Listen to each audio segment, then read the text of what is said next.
तुम्हारी अकलों पे रोड़े पड़ गए और तुमने इतना बड़ा जुर्म किया जिसकी सजा तुम अल्लाह के सामने भुगतोगे।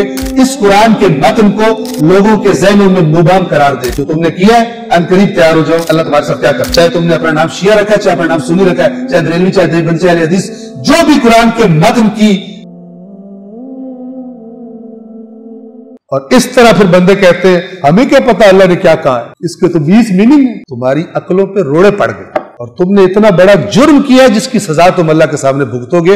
इस कुरान के मतन को लोगों के ज़हनों में मुबहम करार देके जो तुमने किया है, अनकरीब तैयार हो जाओ कि अल्लाह तुम्हारे साथ क्या करता है। चाहे तुमने अपना नाम शिया रखा है, चाहे अपना नाम सुन्नी रखा है, चाहे बरेलवी, चाहे देवबंदी, चाहे अहले हदीस, जो भी कुरान के मतन की वैल्यू को कम करता है अल्लाह के पास अपने जुर्म की सजा भुगतेगा। इस उम्मत की यह हालत में एक बहुत बड़ा सबब यह है कि जहां से दीन लेना है वहां से कहते हैं हम तो नहीं ले सकते। 1000 आयतें भी ले आओ कुरान की, वाज़े आयात, और वो एक मसला बिल्कुल क्लियर बयान कर रही हो, लेकिन हमारे बुजुर्गों ने वो मसला उस तरह ना साबित किया हो और या उसके मुखालिफ साबित किया हो, तो हम कहेंगे कुरान तो हक है लेकिन हमें समझ नहीं आ रही, बुजुर्गों को समझ आई थी, उन्होंने जो बोल दिया। शर्म से डूब मरने का मकाम है।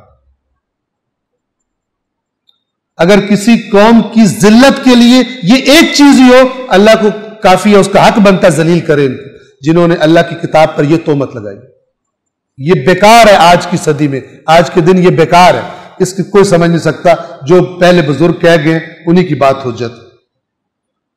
हालांकि आइमा फरमा रहे हैं हमारे से मंसूब बातें इस पे पेश करो, पेश करो, वो जो समझ ही नहीं आता कहां से पेश करो। आइमा ने ऐसे ही कह दिया बात, नाऊज़ु बिल्लाह मिन ज़ालिक। इसलिए अल्लाह कहता है जो कुरान में गौर नहीं करते इनके दिलों पे ताले पड़े, इनकी अकलों पे पत्थर पड़ गए, इनकी सेंस पता नहीं कहां चली गई है कि इन्होंने कुरान के साथ ये सलूक किया। इतना बड़ा मरज है और कोरोना से ज्यादा फैला हुआ, शायद ही कोई बचा हुआ हो इस कोरोना से। ये कुरान मजीद के बारे में यह समझना कि कुरान को इसकी आयत से हम कुछ समझ सकते। अगर कुरान से समझ नहीं आता तो फिर जब खतीब नुक्ता लगाता है कुरान से क्यों वादा करते हो? तुम्हें तो समझ नहीं आता। जब समझ नहीं आता तो क्यों नारा मारते हो? इसलिए कि वो अपनी मर्जी से हेरा फेरी करके तुम्हें तुम्हारी मर्जी की बात बताता है, वहां नारा मारते हो।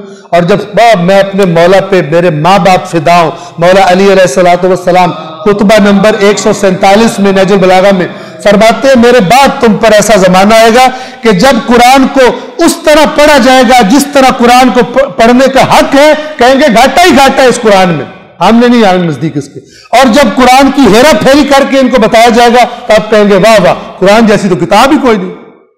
हक फरमाया उन्होंने, ऐसा ही जमाना। कुरान को तोड़ बोड़ के पेश करो, लोगों को खुश करने के लिए लोग बहुत एंजॉय करते हैं, और कुरान को स्ट्रेट फॉरवर्ड जो अल्लाह ने बातें की है बताओ, कहते लगता है तो कोई वाबी से पाला पड़ गया। टेस्ट ही नहीं है, आयात कुरान का टेस्ट ही नहीं।